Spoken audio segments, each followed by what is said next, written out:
pues tenemos aquí a Madame Agulla, un experto sin ninguna duda en lo que vamos a experimentar hoy. Ha habido un acercamiento a las técnicas de respiración y bueno, espero que disfrutéis todos y todas de la experiencia. Cantar no pienso cantar.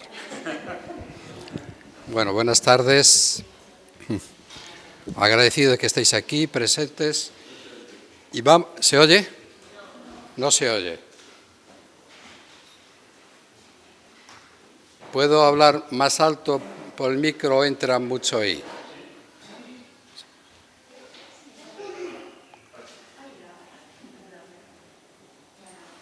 No os preocupéis que este aire recién puesto, o sea que...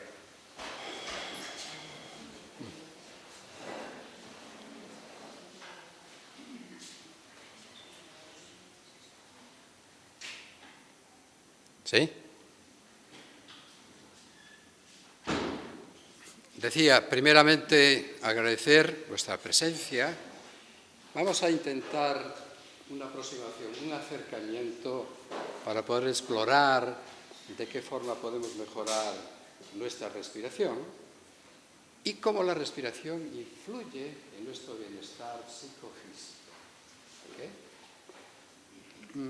Me gustaría saber, antes de nada, para situarnos y saber qué camino tomar, ¿cuántos de vosotros practicáis yoga y pranayama?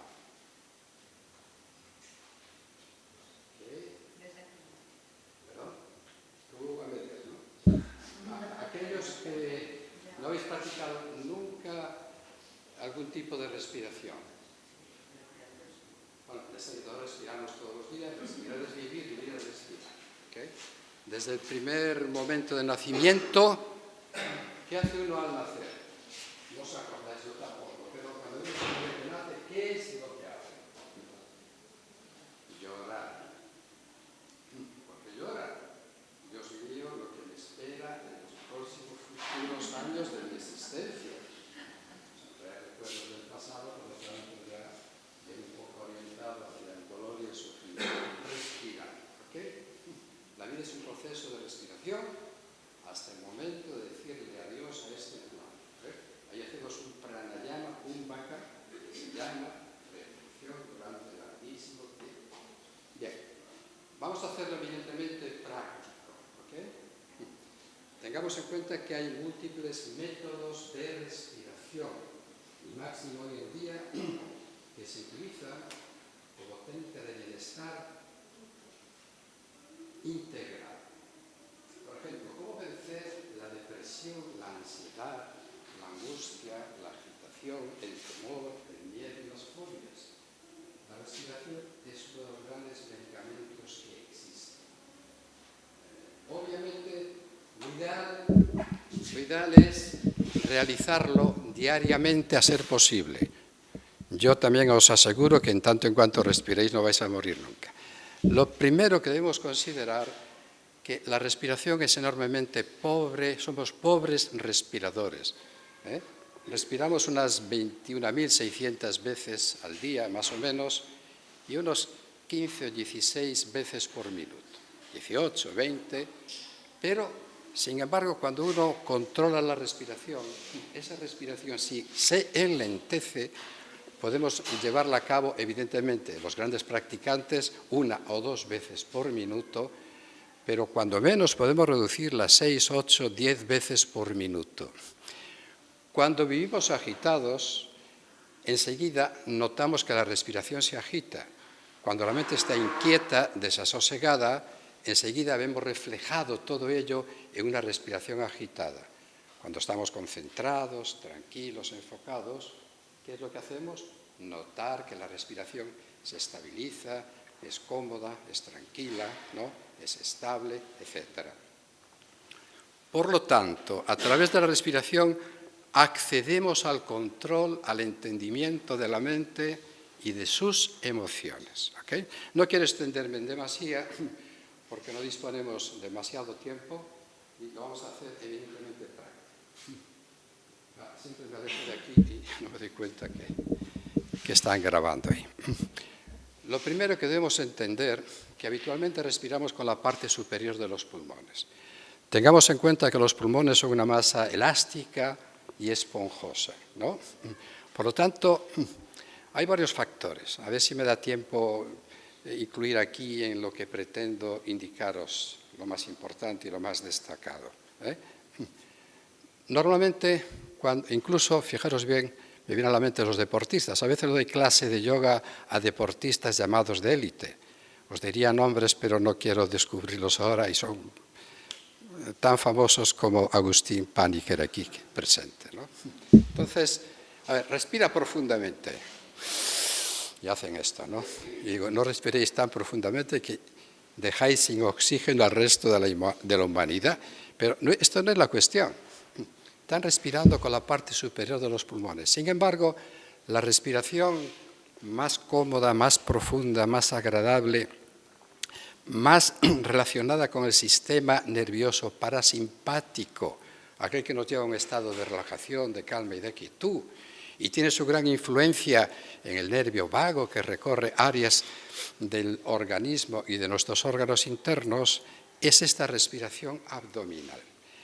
Bien, cuando estamos sentados, hay que sentarse bien para que la respiración fluya. Si a veces nos sentamos un tanto encogidos, eso hace que el diafragma, que es el músculo principal de la respiración, no tenga movilidad, no tenga movimiento, con lo cual uno va entrando en una especie de sopor, se queda dormido, ¿eh? Y entonces eso influye a sí mismo en la atención, en la respiración y en el estar despierto. Por lo tanto, si yo me coloco en esta posición, lo primero que hago es tener espacio en la caja torácica y darle espacio a los pulmones para que no se compriman, con lo cual se pueden dilatar tranquilamente y contraer. Este es un movimiento muy interesante. Luego hay una apertura a nivel intercostal. Cuando las costillas están comprimidas, o tengo la espalda curvada, tengo que practicar asanas para mejorar mi estructura corporal. Entonces, hago un esfuerzo brutal en cuanto a la respiración y la energía no fluye. Por lo tanto, consideremos esto.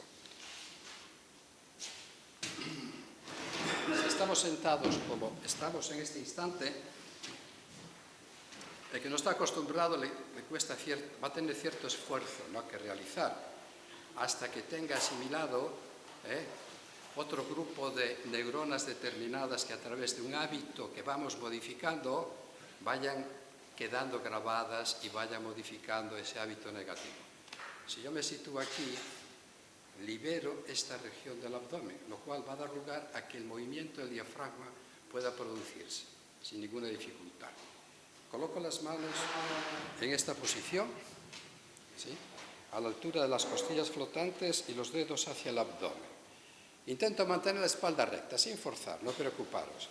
Relajo el cuello, aflojo los hombros, relajo las vías respiratorias altas, los labios. Entonces hago esto, inspiro, noto cómo desciende el diafragma y el abdomen se hincha como si fuera un globo hacia el frente y lateralmente, también en la espalda, pero no entramos en detalles. Y noto cómo las costillas se aperturan. Y con la expulsión del aire, el abdomen lentamente va adentrándose hacia la espalda y el diafragma empuja hacia arriba. Entonces, no hago esto. No se preocupe, no preocuparos si esto no nos sale ahora. Suele hacerse mucho mejor tumbado. Tumbado lo hacemos mucho mejor. Entonces, inspiro y expiro. Inspiro, aflojo el abdomen, lo aflojo, dejo que penetre la inspiración y luego yo continúo con una inspiración consciente, un poquito más prolongada, y no fuerzo la respiración. Y luego exhalo con suavidad. Inspiro de nuevo, dentro de mi capacidad, y expiro de nuevo. ¿Sí? Bueno, esto sería lo que denominamos respiración abdominal o diafragmática. Obviamente hay que detallarlo mucho más, extenderse mucho más, pero nos sirve para iniciarnos o que toméis conciencia de ello y vayáis a centros de yoga donde fuere para que os enseñen día a día, ¿verdad? Luego tendremos otro tipo de respiración. Si lo dividimos en tres partes, respiración abdominal, torácica e intercostal. Si estas costillas están comprimidas, como he dicho antes, normalmente hacemos esto, presionamos aquí, en esos huesos de la pelvis, hacemos esto, hago un alargamiento, aperturo, y entonces ya aquí la respiración como un acordeón. Se ensancha el pecho, se aperturan las costillas a nivel intercostal y expulso. Este sería un segundo tipo de respiración. Más rica, le sigue la región pectoral, torácica, y la clavicular, la parte superior. Si integramos las tres, a esto le podemos llamar respiración yógica o completa. ¿Okay? Si nosotros inhalamos alrededor de 500 centímetros cúbicos de aire en la respiración normal, de los cuales la mitad se quedan en las vías respiratorias, de esta forma, fijaros bien, nos enriquecemos tanto que podemos llegar a alcanzar unos 5.000 centímetros cúbicos, una barbaridad, con lo cual hay una magnífica oxigenación. Esas neuronas que son las células tan especializadas que requieren como mínimo del 30% de oxígeno del organismo, de nuestro organismo, van a sentirse vivas, ¿verdad? Y es lo que hace que esa atención esté muy presente. ¿Okay? Por lo tanto, vamos a ver, repasamos esto, respiración abdominal, aflojo la garganta, aflojo los labios e inspiro suavemente por la nariz y voy notando cómo esta zona se ensancha, se amplía. Y luego expulso el aire y desciendo. Prueben esta noche en cama unas cuantas veces y ya verán qué bien le va. Traemos las manos aquí, a nivel de las costillas y el pecho. Intentamos mantener la espalda alargada. El eje del cuerpo es la columna vertebral, es muy importante, con lo cual inspiro, noto como hay una apertura, sin esfuerzo, sin tensión, y exhalo. Ahora ponemos mucha tensión muscular, normal. Eso va desapareciendo con la práctica. Inspiro de nuevo y exhalo. Y ahora en el ápice, en la parte alta, hago una ligerísima elevación de los hombros para darme a entender que inspiro en esta región. ¿Sí? Bien. Intentamos que la respiración sea lenta, cómoda, profunda. Cómoda, la palabra es confortable y cómoda. Sería lo siguiente: antes de llenar un cubo de agua hay que vaciarlo. Antes de llenar los pulmones hay que expulsar el aire. La expulsión del aire, por otro lado, si aquellos que somos aficionados al deporte, qué sé yo, al fútbol o al baloncesto, si se fijan un poco en la televisión, verán que si alguien va a tirar un penalti o una canasta, se colocan, ¿qué es lo que hacen? Expulsan el aire, liberan la tensión, actúa automáticamente el sistema nervioso parasimpático que lleva a un estado de relajación y de mayor calma y no de hiperactividad y tensión, y luego, ¡pum!, o lanzan el penalti. Esto funciona así. Así que vamos a ver qué ocurre. Primero expulsamos el aire. Una mano en el abdomen, otra en el pecho. Inhalo con suavidad a nivel abdominal, sigo inhalando hacia la parte superior, y ahí retengo un par de segundos el aire y luego inicio la expulsión de arriba a abajo, hasta que al final noto como el abdomen penetra en dirección a la columna vertebral.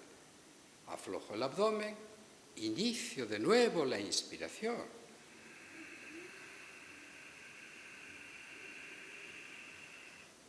Retengo un segundo, expiro.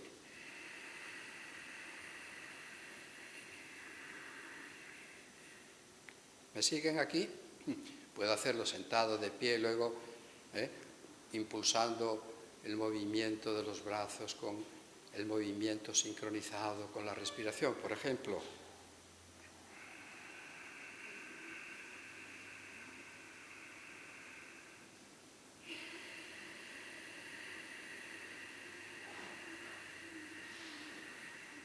duraríamos más, pero el tiempo lo necesitamos.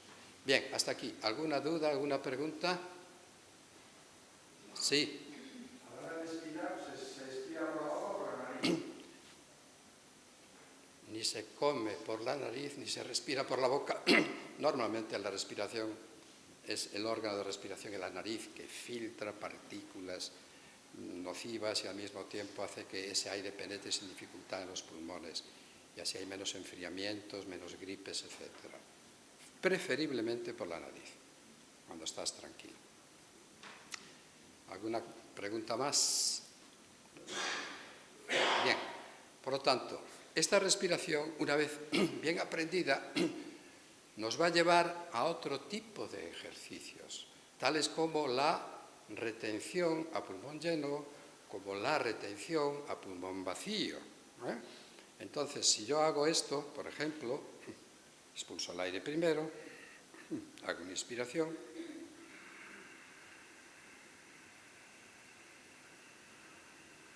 y así, llego al final, retengo 2-3 segundos, y luego expulso el aire. Y al final de la expulsión retengo pulmón vacío. ¿Okay? Entonces, primero ese movimiento del diafragma va dando un masaje a los órganos internos para comenzar, lo cual va a mejorar su función. En segundo lugar, voy a tener mayor vitalidad, como he dicho antes. En tercer lugar, esos trillones de células individuales de las que nuestro cuerpo está configurado van a sentirse apreciablemente contentas. Imaginemos estos céspedes que hay ahí fuera, esas hierbas, esas briznas de hierba, cuando se riegan, todas ellas, aparecen mucho más lustrosas después. Pues imaginemos estas células de nuestro organismo, cuando son regadas con este tipo de energía, mejoran su vitalidad y mejora, por lo tanto, toda la función de nuestro organismo y nuestros estados mentales. He dicho antes que cuando hay agitación, enseguida se refleja en la respiración.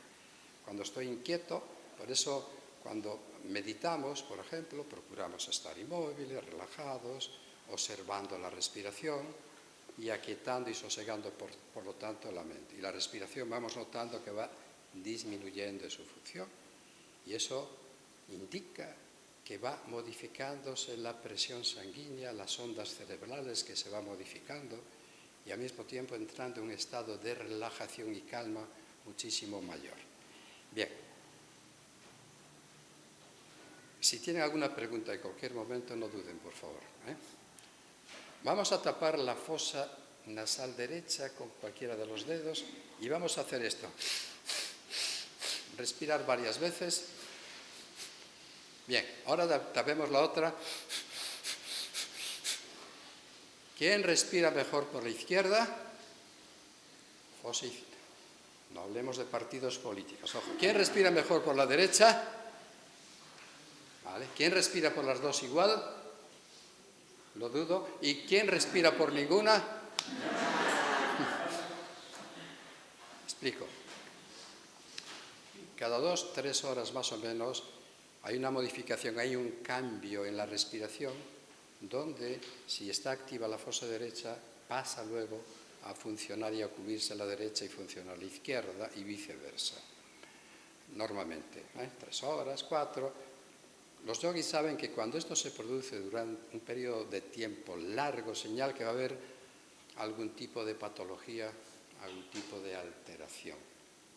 Porque hay los procesos anabólicos y catabólicos y eso va dando lugar a lo que se llama homeostasis, un estado de equilibrio. Pero ese estado de equilibrio se modifica por completo. Por lo tanto, vamos a ver, si yo ahora mismo, esta es mi fosa derecha, bien, esta es la izquierda, está mucho más activa y abierta a la derecha. ¿Por qué? Porque estoy funcionando a través del hemisferio izquierdo, con lo cual está conectada la energía de la respiración. Y como sabemos, la zona del habla, del lenguaje, tanto de Broca como de Wernicke, que tienen funciones distintas, está en el lado izquierdo. Con lo cual, yo para elaborar mínimamente un discurso coherente, tengo que activar más bien ese lado hemisférico. Por lo tanto, el derecho queda un poquito ahí a un segundo nivel, ¿verdad? Así que y necesito cierta energía para exponer algo, o al menos estar un tanto despierto, esta es la fosa solar de esa energía. Por lo tanto, cuando estamos un poquito faltos de energía, tapamos la izquierda y hacemos varias respiraciones por la derecha y notaremos enseguida un cambio determinado en nuestro nivel de energía. ¿Okay? Si queremos cierta tranquilidad, pues tapamos, en este caso, la derecha para activar el hemisferio derecho, que tiene otro tipo de procesos. Pero cuando la respiración la alternamos, ¿sí?, hay una coherencia hemisférica, es decir, que ambos hemisferios se ven muy activos con sus funciones correspondientes. Si yo hago una respiración alterna, por ejemplo, inspiro por la izquierda, tapo, expiro por la derecha, ahora inspiro por la derecha, tapo, expulso por la izquierda. ¿Sí? Todo esto es una vuelta, por decirlo así, que hacemos. Entonces vamos a hacerlo, no importa que no nos salga. Si tengo muy ocluida una fosa, hago lo siguiente. Supongamos que tapo con el dedo pulgar la fosa derecha y tengo ocluida la izquierda. Bueno, con este dedo, anular y meñique, levanto un poquito la fosa, la levanto y queda desobstruida. Si tapo la izquierda, con el pulgar levanto a la derecha y queda desobstruida. ¿Sí? Si está muy obstruida, hay métodos para desobstruir. Por ejemplo, si yo tengo obstruida la fosa izquierda, me tumbo hacia el lado derecho y al cabo de 5 minutos esta fosa comienza a ser activada. O la tapo con algodón. O hay un danda que ejerce una presión en esta región y durante 5 minutos más o menos se modifica ese ritmo respiratorio de un lado al otro. Vamos a intentarlo, ¿de acuerdo? Esto sería lo ideal para ser más llevadero, sería respirar por una sola fosa varias veces, luego por la otra varias veces, luego alternarlo, pero la premura nos obliga a estudiar medicina en el 4º o 5º año, dejar los 3 primeros atrás. Mano derecha, entonces expulsamos el aire fuera, con el dedo pulgar, tapo la fosa derecha, inspiro por izquierda, 1, 2 y 3, con suavidad, sin ruido. Tapo la izquierda con el anular y el meñique, expulso por la derecha, 1, 2 y 3. Vuelvo a inspirar por la derecha, con suavidad, 1, 2 y 3. Tapo la derecha, expulso por la izquierda, 1, 2 y 3. Vuelvo a inspirar por la izquierda. 1, 2, 3. Tapo la izquierda. Expiro por la derecha. 1, 2, 3. Retiro la mano. Bien, entonces esto, con el tiempo, día a día, lo hacemos 4 veces, luego 6, luego 8, y así lo vamos incrementando. ¿Ok? Y luego vamos ya iniciándonos a eso que se llama la práctica del pranayama en el yoga. Esta mañana hemos hablado, no sé si habéis estado alguno aquí, algún aspecto sobre el yoga, el despertar de ciertas energías, que no vamos a entrar en esto para nada. Bueno, hay otro tipo de ejercicio que tiene sus nombres en sánscrito, ¿no? Uno de ellos es Kapalabhati, ¿no? Cráneo brillante, Kapalabhati. Pero significa que aquel que practica, como dicen distintos textos de Hatha Yoga, por ejemplo, uno que se denomina Hatha Yoga Pradipika, pues genera brillantez en el rostro, por ejemplo. Si hacemos este tipo de prácticas y las finalizamos y nos hacen una foto con una cámara Kirlian, veremos lo que se llama el efecto corona. Veremos aquí una corona de energía en los dedos que sobrepasa o sobresale mucho más allá de los dedos, 10, 15, 20 centímetros. Nosotros hemos hecho pruebas y experimentos en el laboratorio y hemos visto estos resultados, ¿no? Uno duerme más profundamente, duerme mucho mejor, combate el insomnio, necesita dormir menos horas. Pero esto lo digo por experiencia. En épocas determinadas, viviendo en ashrams, nos levantamos a las 4 de la mañana, en fin, prácticas muy intensas de pranayama, 2 horas cada día o 3, luego meditación, luego todo eso. Y yo me decía, pero si duermo 3 horas o 4, ¿cómo es posible? Y largo tiempo, la verdad. Pues se nota, quiero decir, lo digo por experiencia, ¿no? Por lo tanto, hasta aquí un momentito. ¿Alguna pregunta más? Sí, dime. Lo que recomendaba antes para los pacientes, en caso tal que nasal desviado, se puede aplicar esa opción, ¿no? Sí, levantar esto, sí. Mientras no te operes, te molesta mucho, pero puedes levantarlo tranquilamente sin problema ninguno. Y seguro que respiras mucho mejor en esos momentos, sí. ¿Cómo se vive en el laboratorio? ¿Perdón? ¿Cómo se? ¿Cómo se vive en el laboratorio lo de poder ver esa energía? ¿Cómo se vive en el laboratorio? Claro. Como un guinea pig, que dicen los ingleses, como una cobaya. En el laboratorio vives, haga esto, haga aquello, haga aquello. No sé a qué te refieres, cómo se vive. Hace un momento has comentado que la energía que sale de los dedos se puede ver y que lo habéis visto en el laboratorio, que habéis hecho prácticas en el laboratorio.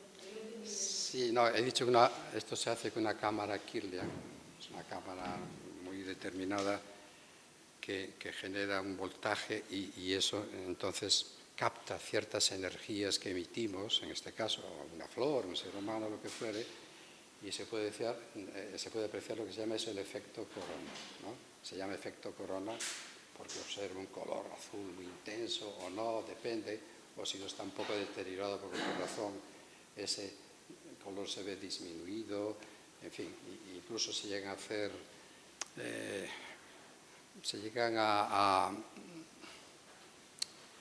médicamente hablando, a buscar algún tipo de relación entre la energía y algún tipo de desarreglo determinado que se puede producir en el organismo, ¿no? ¿Alguna pregunta más? Bien, volviendo al principio, otra manera de practicar con el tiempo y siempre que alguien nos oriente, que es lo mejor, por las dudas que vayamos teniendo, esto no surge en un día. Lanzo todo esto de alguna forma para intentar motivaros y que busquéis la posibilidad de esta práctica, ser posible ya. Otra manera sería, inspiro abdominalmente, pausa, continúo, pausa, continúo, pausa. Y luego hago una expulsión larga. Bueno, no quiero al final. Al revés también, inspiro profundo, retengo, pausa, continúo expulsando, 2, pausa, 3, pausa. Por lo tanto, hay muchísimas herramientas que podemos utilizar en la respiración, tumbados de pie, hay movimientos, movimiento y respiración y expulsión del aire, etc. Vamos a intentar hacer esto, aunque sea con suavidad. El tiempo se nos va. ¿Cómo se vive? ¿Quién es este? Pues pregúntale a saber qué siente. Entonces, estamos aquí, de manera que si colocamos las manos, una vez que sepamos manejar bien el diafragma, ¿sí? Nos adelantamos un poquito, pero bueno, haríamos este ejercicio, donde la expulsión a nivel abdominal la hacemos de manera activa y donde la inspiración procuramos que sea más bien pasiva. Sería esto. Bueno, pensé que sonaba esto.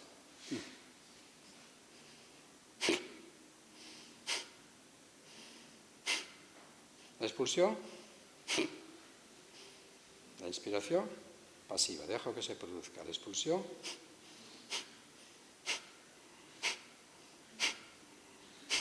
Lo puede hacer a ritmos diversos. Por ejemplo, una cadencia más suave sería para el que empieza.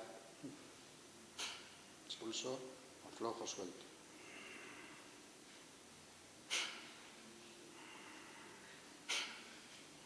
Y así sucesivamente. Ahora no va a salir todo este tipo de cosas hasta que, lógicamente, tengamos el hábito de hacerlo. Y luego ya se introducen cosas como respiraciones un poquito más potentes, donde hay cierta actividad inspiratoria y expiratoria, ¿no? Y todo esto no te queda ganas de hablar. No hago mucho porque luego esto te lleva a una especie de abstracción, de introspección, de silencio. Un bastrica de estos, ¿sí? Bien, ¿alguna pregunta más? Bueno, quería esa foto. Vale, esa foto de Madonna hace, pues, alguna década está. 3 años, ¿qué dices, Sergio? Que no puedes echar tantos años encima. Y bueno, ahí está la evidencia científica de cómo se demuestra pues, que estas técnicas pues, tienen un impacto en el bienestar. A ver, y más uno de los pioneros en intentar demostrarlo, realizarlo. Bueno, si no tenéis más preguntas, esto es muy extenso, ¿verdad? El tiempo ha volado, pronto vienen otros panelistas aquí. Os cuento una anécdota, me parece lo más interesante. Tú estuviste en México, ahora creo me dijiste. Sí, México. Esto fue en Argentina, una anécdota. Estando yo en Buenos Aires, bueno, fui allí a dar una serie de charlas y de cursos y este tipo de cosas. La mejor de las acogidas que uno puede tener siendo español son los países de Sudamérica. Alejandro Sanz a mi lado era como un monaguillo. El recibimiento extraordinario. Bien, entonces me llevan un día de aquí para allá, en tanto en cuanto no empezábamos las actividades, y fuimos creo que era el Sheraton, quiero recordar. Vamos a tomar un café, sí, tal. Pero me encuentro con una persona que yo conocía, muy reconocida en el ámbito de, cuando diga el nombre, tú seguramente sabes a quién me refiero, John Eccles, Premio Nobel de Medicina. Lo había invitado yo a que viniese a Vigo, como aquí he tenido la fortuna de contar con Agustín Panique y muchos de los panelistas que están aquí en algo que hemos celebrado, que hemos llevado a cabo hace poco. ¿Qué haces aquí? ¿Qué haces? Bueno, un abrazo y estas cosas. Él se interesaba por estos temas, curiosamente. No voy a entrar en detalles por el tiempo. Y él me dice, no, he venido aquí a una serie de conferencias sobre el cerebro, era neurocientífico, famosísimo, claro, premio Nobel, no vas a ser famoso. Y me he venido 15 o 20 días antes, porque la propuesta que me han hecho es que todos los que estamos aquí, nuestra disertación tiene que ser en español. Y tú sabes que yo español no hablo, de origen australiano, ¿eh? Y últimamente ya se murió, viviendo en Suiza. Entonces vengo a ver si soy capaz de expresarme un poquito mínimamente. Estaban invitados rusos, chinos, americanos y tal. Y digo, qué interesante. ¿Y tú qué haces? Bueno, yo le digo, estoy aquí por esto y por esto. Total que, bueno, le dejo por un momento a un lado. Pero bueno, él estaba hospedado en ese hotel. Todos los días venía un chofer y le llevaba de aquí para allá, visitando zonas de Buenos Aires. Y Eccles, sentado detrás en el coche, un chofer que todos los días venía a recogerle, tenía escrito en unas cuartillas, en unas hojas, el discurso, la charla que quería dar. O sea, de acuerdo a las últimas investigaciones en el campo de la neurociencia, el cerebro, bla, bla, bla, ¿no? En voz alta para hacerse con. Ya, un día, otro día, 15 días allí. Y se estaba acercando el día de la charla. Y ya había hecho buenas migas con el chofer, los porteños hablan y tal, se expresan. Y había hecho cierta amistad. Entonces Eccles le manifiesta, estoy un poco preocupado, yo soy muy exigente, pero no sé, a ver si soy capaz de expresar mínimamente esto en español. La cuestión es que están todos estos científicos, pero nadie sabe que yo estoy aquí. Y de los que están, ninguno me conoce, me decía él en su momento. Y entonces el chofer le dice, señor Eccles, la charla que usted tiene que dar es esa a la que usted se refiere, ¿es esa que usted va leyendo todos los días, una y otra vez, cuando vamos de aquí para allá? Sí, eso es. Y faltaba ya un día o dos. Pues la verdad tengo que decirle que yo me la sé de memoria. ¿Tanto escucharla? Se va al hotel, al día siguiente viene a recogerlo para llevarlo al auditorio y dice, oiga, he estado pensando toda la noche, de la misma edad que él tenía en aquel momento, el chofer. A ver, dígame usted, por favor, en voz alta todo lo que yo voy leyendo todos los días. De acuerdo a las últimas investigaciones, bla, bla, bla, bla, el chofer, todo. Y dice, oiga, ¿qué le parece esta idea? Estaban a punto de llegar. ¿Por qué no hacemos una cosa? Usted, cuando me llamen a mí, van llamando a los diferentes científicos, suben al estrado, dan su conferencia, y usted va en mi nombre. Usted sube, como si fuese yo, porque ninguno me conoce, de los que están aquí, todavía no le habían dado el premio Nobel, ninguno me conoce, con lo cual usted sube y yo me siento al fondo del auditorio, me siento atrás. Bueno, aquel artista muy echado para adelante dice, sin problema alguno. Bueno, total, va pasando uno otro y él se sienta en la silla que le corresponde a Eccles allá atrás, en la última fila. Mr. John Eccles, suba por favor. Ahí va. Se pone allí. Buenas tardes. Tengo el gusto de estar aquí para informarles de que mis investigaciones va. Todo el mundo asombrado decía, pero ¿cómo este hombre es capaz de hablar tan bien y con cierta profundidad de lo que dice? Se pusieron de pie al final para aplaudirle. Creo que Plácido Domingo le aplaudieron en una de sus actuaciones media hora, no sé cuánto. Bueno, casi. Entonces el hombre, henchido de satisfacción, lleno de satisfacción ante lo que estaba viendo, le dice, ya está bien, siéntense. Con una autosuficiencia propia de los que viven en Buenos Aires, algunos, se queda mirando al público. ¿Alguna pregunta? Es que el que estaba atrás de la silla. Entonces sale allí alguien y le hace una pregunta muy compleja, muy complicada de estas. Él escucha con muchísima atención, como si entendiese todo lo que decía, sin entender nada. Le dice, mire usted, a esa pregunta un tanto, yo casi me atrevería a decir que absurda e infantil, se la puede contestar mi chofer que está sentado allá al fondo. Así que si tenéis alguna pregunta, a mi chofer que está allá. Bien, animaros a la práctica de la respiración, que es riquísima, variadísima, pero requiere sus tiempos, sin precipitación. Y va a mejorar la calidad de vida, tanto a nivel mental como a nivel físico. Tengamos en cuenta que vivimos gracias a que respiramos. Y la respiración está muy unida, muy ligada a los estados mentales. Gracias por estar aquí. Hasta otro día.